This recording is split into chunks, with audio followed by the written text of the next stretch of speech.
السلام عليكم. عندي سؤال كده، هل العربيات كلها اتحسنت؟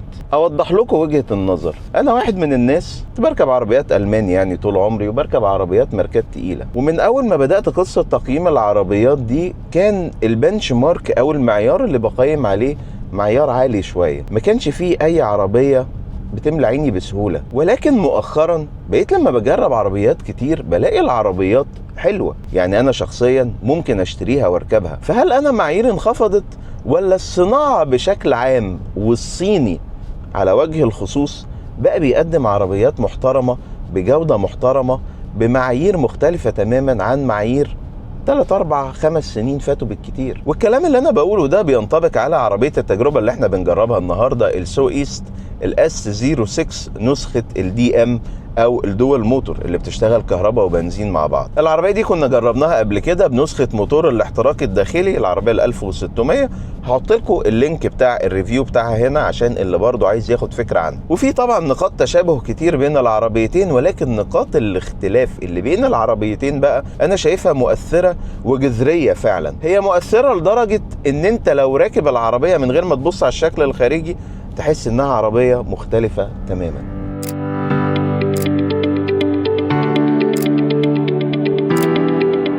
خلينا الأول نتكلم بصفة عامة عن العربية ونأجل الكلام على منظومة نقل الحركة اللي فيها لحد الجزئية بتاعة التقييم بقى، السواقة والأداء والحاجات دي كلها اللي جاية قدام في الفيديو شوية. انت النهاردة عايز ايه من العربية اللي انت بتشتريها؟ او خلينا نعكس السؤال ونخصصه حبتين واقول لك الاس 06 الدي ام مقدمه لك ايه او موفره لك ايه. خلينا ناخد الامور بالمظاهر الخارجيه ونتكلم على الشكل كنقطه اولى للتقييم. هو طبعا معيار الجمال نسبي بيختلف من واحد للتاني، ولكن من وجهه نظري العربيه تصميمها حلو وليها حضور. مقدمه هجوميه، فوانيس تصميمها حلو، اضاءه ممتازه على الطريق، على فكره هي اضاءه متكامله LED وفيها تعزيز تلقائي بالنور العالي، خطوط اكسدام وكبوت مميزه مديه للعربيه شخصيه كده ميكس ما بين الفخامه وما بين الرياضيه. وطبعا اللون الاسود اللي العربيه نازله فيه عاجبني شخصيا ومعزز برضو من الحضور بتاع العربيه. وكالمعتاد اي حد عايز يحافظ على دهان عربيته بننصحه ان هو يركب فيلم حمايه اصلي عند كاربروجيني. اكتر ناس انا بثق فيهم وبرشحهم دايما، موجودين في كل حته. هحط اللينك بتاع صفحه الفيسبوك بتاعتهم هنا، تقدر تعرف اماكن الفروع وارقام التليفونات وتتواصل معهم. جنب العربيه شبه النسخه البنزين بالظبط، الفرق ان هنا الجنوط ال20 اللي نازله في العربيه هتلاقيها مغطيه كاليبرز باللون الاخضر عشان تعرفك ان العربيه دي صديقة للبيئة أو شغالة بالطاقة النظيفة. الجنطة ال20 مع الكاوتش اللي نازل فيها موفرين يعني راحة كويسة، لازم تبقى ظابطه على الظبط الموصى به من المصنع عشان خاطر العربية ما تعملش معاك بلالين ولا أي حاجة. بتوفر راحة تقدر تقول إنها معقولة جدا، متناسقة مع جهاز التعليق اللي موجود في العربية، مستقل، مالتي لينك في الخلف، مديلك ثبات مميز في المنحنيات، مديلك راحة جيدة على الحاجات اللي هي الحادة زي عين القط والمطبات اللي هي الصغيرة دي، ومديلك عموما تعامل حلو جدا على السرعات مع مطبات الهواء وكل ظروف الطريق اللي انت بتعدي بيها. كمان من الجنب هتلاحظ المرايات اللي فيها تحذيرات النقاط العمياء، فيها كاميرات متكاملة مع نظام الكاميرات ال 360 الحلو اللي موجود في العربية، فيها ازاز مزدوج في القسم الامامي، فرق جدا في العزل الصوتي بتاع العربيه ومخلي العربيه العزل بتاعها افضل من النسخه البنزين بفرق ملحوظ وفرق كبير. على السرعات وداخل المدينه انت تقريبا ما بتسمعش حاجه، وبيعزز الكلام ده الهدوء بتاع العربيه لما بتبقى شغاله كهرباء، وحتى التدخل بتاع موتور البنزين عشان لما يجي يشحن البطاريات او ان هو يتدخل في الحركه برضو انت ما بتحسش بيه. العربيه برضو شكلها حلو من الظهر، الفوانيس بتاعتها مميزة، اشارات دايناميك، اضاءة LED، الليد بار اللي موجود بين الفانوسين بيتفاعل برضو مع ظروف الطريق. لو العربية واقفة وفي عربيات بتعدي من جنبها بيقعد ينور ويطفي كده عشان ينبه العربيات وينبه المشاة. الاكسدام بتاع العربية شكله رياضي ولطيف قوي، وموجود برضو السبويلر فوق الشنطة، وهتلاقي فيها الحساسات والكاميرات ومش ناقصها اي حاجة. جوه المقصورة لوحة العدادات اتحسنت كتير عن اللي موجودة في النسخة البنزين. معرفش النسخ البنزين الجديدة هتبقى محدثة زي دي ولا لا، بقت بتعرض بيانات اكتر بكتير من اللي كانت موجوده في الثانيه، حاجات زي معلومات مثبت السرعه التفاعلي والحاجات دي كلها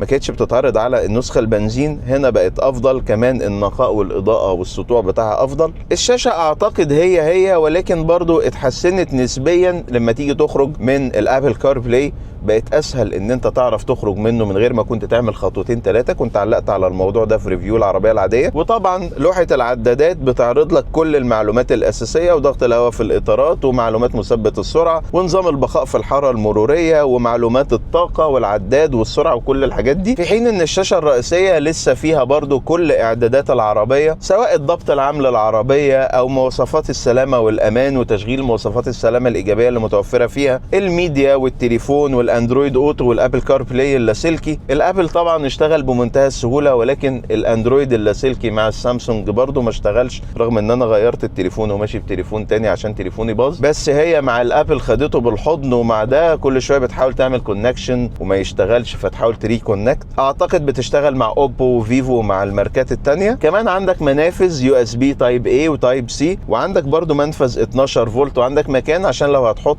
ميموري كارد وتشغل الديجيتال كاميرا ريكوردر اللي موجود في العربيه عشان تستخدم الكاميرات بتاعه العربيه لتسجيل اللي بيحصل على الطريق، ولو حصلت حوادث لا قدر الله تبقى متسجله. كمان عندك التحكم الكامل بنظام التكييف بتاع العربيه وتبريد وتسخين الكراسي موجود هنا في الشاشه. ولكن الكويس اللي هم عملوه ان برضو حاطين لك شورت كاتس زراير طبيعيه فيزيكال للتحكم في كل حاجه متعلقه بالتكييف وتشغيل الزراير اللي بتفتح هواء على الازاز الامامي والخلفي عشان تشيل البخار المتكثف عليهم. من الحاجات اللي اختلفت في النسخه دي ام عن النسخه العاديه ان الاضاءه المحيطه او الامبيانت لايت بقى الوان متعدده هنا، مش لون واحد ثابت، وكمان هو متفاعل معاك. يعني الجزء اللي موجود هنا في التابلو بتتفاعل مع الاشاره اللي انت بتديها، بتتفاعل مع الانتظار، بتتفاعل مع تحذيرات النقاط العمياء، بتغير الالوان سواء اصفر او احمر. والاضاءه المحيطه بقت واصله للابواب الخلفيه مش في الاماميه فقط. وضعيه الجلوس في العربيه مرتفعه كعاده 99% من العربيات الصيني. انا موطي الكرسي على اقل حاجه، ورغم كده انا قاعد عالي، وانا طولي متوسط 173 174. فلو حد طوله فوق ال 180 185 ممكن يبقى قاعد مش مرتاح او يبقى حاسس ان هو قاعد عالي قوي في العربيه. بس في نفس الوقت الوضعيه المرتفعه دي مخلياك حاسس انك مالك كل زوايا العربيه، اللي هي اوريدي مش صعبه لان الكبوت عالي والاطراف بتاعته مرتفعه، فانت شايف الابعاد بتاعه العربيه كويس جدا. المساحات الزجاجيه اللي في العربيه بتوفر رؤيه ممتازه، كذلك المرايتين اللي هنا ومرايه النص مع الزجاج الخلفي كلهم بيوفروا رؤيه ممتازه جدا. وبيعزز معاك نظام الكاميرات ال 540 اللي موجود، ما بيشتغلش والعربيه ماشيه، ولكن لما العربيه بتقف بيوفر لك برضو تغطيه ممتازه لكل زوايا واجناب العربيه. الكرسيين الاماميين بيجوا كهرباء وفيهم تبريد وتسخين زي ما قلنا. والنسخه اللي معانا او نسخه الدي ام بتتميز ان الانتيرير داخل فيه اللون الازرق اللي موجود في الدركسيون، موجود في الكراسي بتاعه العربيه، ودركسيون العربيه تلسكوبيك بتظبطه في الاربع اتجاهات. والتصميم بتاعه حلو، هو واخد دي كات من فوق ومن تحت، ولكن الحته اللي هنا مناسبه جدا مع قعدتك ان انت تبقى كاشف لوحه العدادات بالكامل، وبيتم ظبطه مانيوال. ومستوى الخامات المستخدم عموما داخل المقصوره ومستوى التقفيل يعتبر جيد جدا، خصوصا في الاقسام الاماميه. القسم اللي ورا البلاستيك اللي موجود اعلى الباب اقل شويه من اللي قدام، ولكن هنا كلها مواد لينه مع الامبيانت لايت مع الساوند سيستم اللي هو افضل شويه من اللي فات. ومش متاكد هو بقى احسن عشان العربيه بقت اهدى ولا هو تم تحسينه. هو مكتوب عليه برده براندد سوني، والحته اللي بتسند عليها كوعك مريحه، والترم اللي هو شبه الخشب اللي موجود في العربيه مع الامبيانت لايت مع التطريز الازرق اللي موجود هنا في الباب، كله محسسك ان العربيه فعلا على مستوى تقفيل وخامات محترم. بالنسبه بقى للبراكتيكاليتي او العمليه بتاعه العربيه، تعالوا دلوقتي نركن ونتفرج عليها على السريع مع بعض، وبالمره نفكركم بالمساحات الداخليه بتاعه العربيه عشان لو مكسل تتفرج على الفيديو التاني مع ان انا عايزك تتفرج عليه. الكنبه الخلفيه بتوفر مستوى راحه كويس جدا، المساحات فيها حلوه. عندك جيوب تخزين في ظهر المقاعد الاماميه، عندك يو اس بي هنا، مساحه تخزين هنا، فتحات تكييف لركاب القسم الخلفي، نقاط تثبيت كراسي الاطفال الايزوفيكس، المخدع اللي فيه 2 كاب هولدرز وفيهم اماكن للتثبيت، وعندك التنجيد والجلد المستخدم اللونين برضو كله شكله حلو جدا. والزاويه بتاعت فتح الباب مع المساحه بتاعت الدخول والخروج من العربيه حلوين قوي، حتى لو انت طولك فوق ال 185 هتبقى قاعد مرتاح. عندك هنا مساحات ركب ممتازه، الكرسي متظبط على وضعيه قيادتي، مساحات رؤوس ممتازه، لو قعدت في الكرسي اللي في النص التنجيد بتاعه القعده بتاعته طريه وحلوه، الظهر ناشف عشان المخدع، برده مساحات الرؤوس فيه ممتازه، مساحات الركب ممتازه، مساحات الاقدام في كل القسم الخلفي ممتازه، والارضيه مسطحه بالكامل، فالعربيه تكفي 3 مرتاح. جيوب تخزين بحجم محترم للابواب الخلفيه، تاخد ازازه ميه صغيره او متوسطه وجنبيها في مساحه ثانيه. الجزء اللي هنا تبطينه حلو، معمول من الجلد مع الستيتشنج الازرق مع الامبيانت لايت. الجزء اللي هنا انشف شويه من اللي قدام، والعربيه زجاج ملون بدرجه تعتيم محترمه وبيفتح لحد الاخر. وجيوب الابواب الاماميه حجمها محترم وبتاخد ازايز كبيره. ولو بصينا على باقي مساحات التخزين اللي في القسم الامامي من المقصوره، هنلاقي في مساحه تخزين هنا ممكن يتحط فيها كوينز. عندك هنا مكانين للتليفونات، منهم واحد للشحن اللاسلكي وفيه تبريد، 2 كاب هولدرز باماكن للتثبيت. مساحه تخزين مهوله تحت الكونسول، ممكن تاخد شنطه حريمي عادي جدا. عندك برده مساحه تخزين معقوله جدا في التابلو، مش مبطنه. وفي هنا زي علقه كده بتشيل شنط او اوزان لحد 3 كيلو جرام اخرها. وهنا مكان النضاره بتاعتك. وهنا طبعا تحت المسند اللي بيفتح على نصين، مساحة تخزين عميقة جدا بتشيل حاجات كتير ومبردة ومبطنة. وشنطة العربية كهرباء، الأرضية بتاعتها عالية شوية عشان طبعا البطاريات والحاجات اللي موجودة تحتها، ولكن عندك القدرة ان انت تحمل من هنا لحد السقف بتاع العربية، بتشيل شنط كويسة جدا. وخصوصا ان الكنبة اللي ورا بتنزل بمقدار التلت والتلتين، وفي نفس الوقت عندك القدرة ان انت تعدل من مستوى الظهر تخليه يبقى واقف شوية، فبيساعدك ان انت تحمل شنط كبيرة واقفة هنا ورا الكنبة. تحت الأرضية هنلاحظ ان العربية ما فيش فيها ستبن، ولكن موجود فيها البطارية اللي 12 فولت، وموجود فيها مكان للشاحن وكمبريسور وطقم اصلاح للكاوتشات. وفيها برضو اماكن تانية جيوب للتخزين ممكن تحط فيها رفايع وشويه حاجات بسيطه. فبصراحه اماكن التخزين والعمليه عموما بتاعه العربيه تعتبر كويسه، ممكن نديها 8 على 10 مثلا. القلب النابض بقى بتاع الاس 06 دي ام الدول موتور البنزين ال 1500 سي سي، موتور الكهرباء. القوه الاجماليه او البيك باور بتاعه العربيه 355 حصان. العزم الاقصى اللي العربيه بتوصله 530 نيوتن، ارقام كبيره هنجربها دلوقتي وهنبينها لكم كلها في اختبار الاداء. ولكن انا ليا ملحوظه على التقفيل الجيد جدا للحوض بتاع الموتور، بصراحه حاجه محترمه قوي. العزل اللي موجود هنا، المواسير بتاعه التبريد والتكييف، العزل اللي موجود في الكبوت، الصلابه عموما بتاعه الحاجه، وجوده التقفيل والعنايه اللي فيه ما بقيناش بنشوفها النهارده في ماركات عريقه، فدي نقطه تحسب للعربيه. فيلا بينا نشوف بقى الاداء بتاع العربيه عامل ازاي. وبما ان العربيه بلاج ان هايبريد او هجين من اللي بيتحط له فيشه، فانت قادر انك تستخدم العربيه دي كانها عربيه كهرباء خالصه. المدى بتاعها بيبقى في حدود 100 كيلو متر. عندك القدره انك تشحنها شحن سريع او شحن بطيء AC او DC، والشحن السريع بيوصلها من 20 ل 80% في تلت ساعه، والشحن البطيء ممكن تشحن العربيه من 20 ل 100% في حدود 3 ساعات ونص 4 ساعات. ساعتها لو انت مشوارك اليومي في حدود ال 100 كيلو متر، انت قادر انك تستخدم العربيه كهرباء بس. طيب انت مش عايز تشحن العربيه خالص، هتلاقي موتور البنزين بيتدخل لما البطاريه بتنزل لحد مثلا رقم معين في الشحن ويبتدي يشحنها. موتور البنزين برضو بيتدخل بقى في تحريك العربيه لما العربيه تبقى عايزه هاي بيرفورمانس او لما تبقى على السرعات العاليه. طيب انا استفدت ايه بصوت المستشار؟ استفدت ان انت واخد استهلاك بنزين ممتاز في حدود ال5 لتر، وممكن توصل اقل من كده لو انت ماشي بالعربيه مشوار كبير وكنت متحرك وانت مفول العربيه وشحن البطاريه ال 100%، ممكن معدلات الاستهلاك تنزل لحد 3 لتر لكل 100 كيلو او 3.5. واحمد عمار زميلنا العزيز طلع بيها رحله من القاهره لابو سمبل بتانك بنزين واحد، قدر فيه ان هو ينزل استهلاك الوقود للعربيه الاقل من 3 لتر، وده رقم مبهر على عربية صيني وعلى أي عربية عادية. خلينا نتكلم بمعيار الرجل العادي. معيار الرجل العادي في العربية دي أنت بتأفرج ال5 لتر بمنتهى السهولة، على سواقة كمان متنوعة ما بين جري وتهدية وماشي داخل المدينة وماشي على طرق دائرية وطرق سريعة. أنا واحد من الناس يعني هارس العربية جري اليومين اللي فاتوا، بنجرب تسارع وبنجرب حاجات كتير، وما شحنتش البطارية الكهرباء ولا مرة شحن مباشر، والعربية عاملة معدل استهلاك 6.4 اللي هو برضو يعتبر معدل استهلاك ممتاز. لما كنت بقى ماشي بالعربية ماشي متحفظ اول يومين 3 لما خدتها، كان معدل الاستهلاك نازل عن ال5 لتر. وطبعا لو شحنتها ومشيت بيها بقى المشي الطبيعي، شحنة كهرباء والبنزين والكلام ده كله، هتنزل عن ال5 لتر مرتاح. انا واثق تماما في الجزئية دي. من النقط التانية المهمة جدا بقى اللي انت استفدتها، انك واخد اداء ممتاز حرفيا. يعني احنا دلوقتي على 60 وعلى النمط العادي، واول ما بتدوس العربية بتفرك. العربية فركت على 60 دلوقتي بقت ماشيه 130 اهو. فانت واخد الاستجابه اللحظيه والعزم اللحظي بتاعت العربيات الكهرباء مع تريح الدماغ ان انت معاك موتور بنزين بيساعد معاك في الليل. والحقيقه العربيه بتأدي اداء ممتاز على اي نمط من انماط القياده، يعني حتى لو جبتها على النمط الاقتصادي وجينا من 60 وطلعنا في ثواني، احنا دلوقتي بقينا كام؟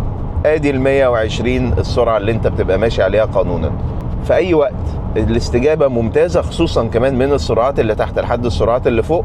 السرعه القصوى بتاعت العربيه متحدده 185 على العداد، ولكن هي GPS ودراجي بتبقى 180، واللي هي سرعه كافيه جدا. انت ما اعتقدش انك عايز تمشي اكتر من كده، بتجيبها بمنتهى السهوله، وكل ما بتهدي بتجيبها تاني بمنتهى السهوله. والعربيه ادائها ما بيتاثرش معاك لا بالحراره ولا باي حاجه. الحقيقه انها كانت ماشيه معايا في موجه حاره بطريقه ممتازه جدا. ولما البطاريه بتنزل عن 10% العربيه بتقترح عليك انك تعملها على الباور سيفنج مود او النمط اللي هو بتاع توفير الطاقه. ده بيخلي الاولويه ان موتور البنزين يشتغل يشحن البطاريه اكتر، عشان العربيه تفضل محققه معاك معدلات الاستهلاك والاداء المطلوبه. رقم التسارع الرسمي من 0 ل 100 في 7 ثواني و9، بس هي العربيه قادره انها تعمل رقم اسرع من كده. بس المشكله بقى ان انا لما جيت اعمل لها اكسلريشن تيست على الدراجي، القوه اللي طالعه من العربيه كبيره قوي ان العجلتين اللي قدامي هندلوها، لان العربيه جره امامي. فحتى مع تسخين العجل او مع تدفئه الاطارات انك تعمل كذا مره امريكاني وبتاع، برضو العربية بتفضل تفرك وبتضيع من المومنتم بتاعها، وما بتقدرش انها تحقق الرقم المطلوب، رغم انها عندها القدرة انها تكون اسرع من كده. وزي ما بقول لكم اي رولينج في العربية دي انت ادائك فيها ممتاز جدا. جهاز التعليق اللي موجود في العربية ماكفيرسون في الامام، مالتي لينك في الخلف، مدي للعربية ثبات حلو جدا. ومع الوزن اللي زاد في النسخة الدي ام بقى ثبات العربية في مطبات الهواء، ولو العربية محملة 5 ركاب بقى أحسن من النسخة العادية. كمان ثبات العربية في المنحنيات والتماسك بتاع محورها الأمامي والخلفي ممتازين، ولكن ده جاي على حساب إن جهاز التعليق بقى ناشف شوية. فالتعامل مع المطبات الصغيرة والحاجات اللي هي الناشفة شوية الحادة زي عين القط والكلام ده، بتسمع دبدبة وبتحس بدبدبة وانزعاج في الشاسيه بتاع العربية. وبرضه لو نزلت بكاوتش العربية في حفرة عميقة حبتين أو طلعت المطبات اللي هي الصغيرة بتاعت السرعة دي بسرعة زيادة شوية، بتحس ان الريباوند بتاع الكويل اوفرز او بتاع السوست بتاعت العربية بيبقى سريع شويتين، فبتحس بالدبة دي او بالازعاج اللي بيحصل في البدن بتاع العربية. مواصفات السلامة والامان اللي متوفرة في الاس 06 دي ام تعتبر ممتازة. العربية فيها كل أنظمة التحكم بالثبات الإلكتروني والتحكم في الفرامل والكبح التلقائي وتوزيع إلكتروني لقوة الكبح وتدخل في حالات الاستشعار إن العربية بتفقد التوازن أو إنها عرضة للانقلاب. فيها مثبت سرعة تفاعلي، فيها أنظمة الحفاظ على المسار، فيها تحذير الخروج من المسار اللي هي كل أنظمة اللين كيبنج والحاجات دي، تحذير اصطدام أمامي، نظام مكابح طوارئ، تحذير فتح الأبواب، وتحذير من الاصطدام الخلفي في حالة الرجوع للخلف وأنت مش شايف الأوبجكتس اللي وراك، تراكشن كنترول، مجموعة متكاملة من وسائد الهواء، وفيها مساعدة في الزحام المروري. كمان فيها أنظمة التحكم في نزول وصعود المرتفعات، وفيها مساعد ومعزز للفرامل، مراقبة ضغط الهواء في الإطارات، وإضاءة متكيفة LED ممتازة. فتقدر بأريحية تقول إن منظومة الأمان في العربية دي 10 على 10. من ضمن المميزات كمان إن العربية بتيجي بباقة صيانة 60,000 كيلو أو 4 سنوات أيهما أقرب، باقة صيانة مجانية مع ضمان 6 سنين أو 150,000 كيلو، ضمان على البطارية 8 سنين أو 160,000 كيلو. وتوكيل العربية هي شركة مان إيست، الشركة اللي عملت قلبان من أول ما نزلت السوق المصري من أقل من سنة. فخليني في الآخر نعمل ملخص كده لمميزات الاس 06 الدي ام. عربية عائلية موفرة، كماليات ممتازة، مواصفات امان ممتازه، بيجي معاها صيانه مجانيه وعروض كويسه جدا، جوده تقفيل جيده جدا، وعزل صوتي وهدوء داخل المقصوره ممتازين، مستوى اداء ممتاز قياسا على سعر العربيه، ثبات وتماسك جيدين جدا. واجمالا بصراحه كانت تجربه بالنسبه لي ما ضايقتنيش خالص، ومن العربيات اللي انا شخصيا ممكن اشتريها واركبها. والعيوب اللي واجهتني اثناء تجربه العربيه هي العفشه بتاعتها كانت ناشفه شويه، موضوع ردود افعال المساعدين والكويل اوفرز بتاعتها ده على ما تتعود عليه ممكن يشكل لك شويه ازعاج. النقطه الثانيه هي عدم تجاوب الاندرويد اوتو مع التليفونات السامسونج. لو انت معاك ابل انت ما عندكش اي مشكله خالص في الموضوع، استقبلته وخدته بالاحضان زي ما قلنا. وثالث عيب انك لو قارنت سعرها باختها الكبيره هتلاقي ان السعر قريب، وتلاقي ان العربيه الثانيه بتقدم حاجات اكتر. ولكن لو قارنتها بالمنافسين الاساسيين بتوعها هي، هتلاقي ان العربيه دي بتقدم قيمه جيده جدا مقابل السعر، وبتقدم لك حاجات ومميزات كويسه جدا مقابل السعر اللي انت بتدفعه. كمان التوجيه بتاع العربيه كان ممكن يكون افضل من كده، ولكن دي هتبقى حاجه للمتطلبين قوي بتوع القياده، مش للمستخدم العادي اللي بيشكل اكتر من 85-90% من عموم اللي بيشتروا العربيات دي. الخلاصه ان منظومه الدي ام او منظومه الهايبريد اللي موجوده في العربيه دي فرقت معاها جدا، وخلتها كانها عربيه تانية مختلفه تماما عن النسخه البنزين، احسن بكتير. يعني تقدر تقول انها تير اعلى كده بشويتين ثلاثه. والمنظومه برضو للناس اللي بتشكك في الارقام، ال 355 حصان وال 530 نيوتن دول بيبقوا البيك بيرفورمانس بتاع العربيه، بيطلعوا في اوقات معينه، ولكن مش هي دي الارقام اللي العربيه بتبقى ماشيه عليها على طول. فالعربيه دايما بتبقى كاتبه لك على لوحه العدادات هي ماشيه على كام كيلو وات من قوة الموتور الفعلية اللي موجودة فيها، ولكن لما بتدوس بقى ولما تيجي عايز تحقق تسارع او بتحقق معاك الحتة دي لوقت لحظي برضو على حسب القدرة بتاعتها. عشان في ناس كتير كانت بتسأل تقول لك 355 حصان ده رقم كبير قوي. هو فعلا رقم كبير قوي في البنزين، لان البنزين بيبيلد اب من الزيرو وبيبتدي يطلع معاك لحد ما بيوصل للرقم ده على 5000 ار بي ام 6000 ار بي ام، وبتفضل ماشي عليه برضو فترة معينة، ما بتبقاش ماشي على العربية كل ده الا لو انت راكب عربية معدة للتراكات او معده للانديورنس والتحمل. القصه في الكهرباء بتبدا ان انت بتدوس الدوسه، هو بيوصل التورك بتاعها بيبقى واصل للرقم الكبير ده، وبيبتدي مع الوقت ينزل تاني معاك على حسب برضو استهلاكك واستهلاك البطاريه، وللحفاظ على الشحن بتاع البطاريه والقدره بتاعتها. فبالنسبه للاداء ما تقلقش، انت معاك اداء يسد مع مواتير 2000 تربو و2500 تربو واحيانا 3000 تربو لحد ال 180. بعد ال 180 طبعا هيقولوا لك باي باي ويمشوا، ولكن انت لحد ال 180 هتبقى كائن مزعج جدا بالنسبه لهم. في الختام لو في حاجه احنا ما قلناهاش على الاس 06 نسخه الدي ام اكتبها لي في التعليقات. اعمل لنا فولو على كل السوشيال ميديا بتاعتنا، ده الهاندل الموحد بتاعها، واشترك في قناه اليوتيوب. ولو عايز تتابع اخبار السيارات المحليه والعالميه تابعها على الموقع بتاعنا، هكتبه لحضرتك هنا على الشاشه. متشكر على المتابعه، اشوفكم فيديو جديد قريب ان شاء الله.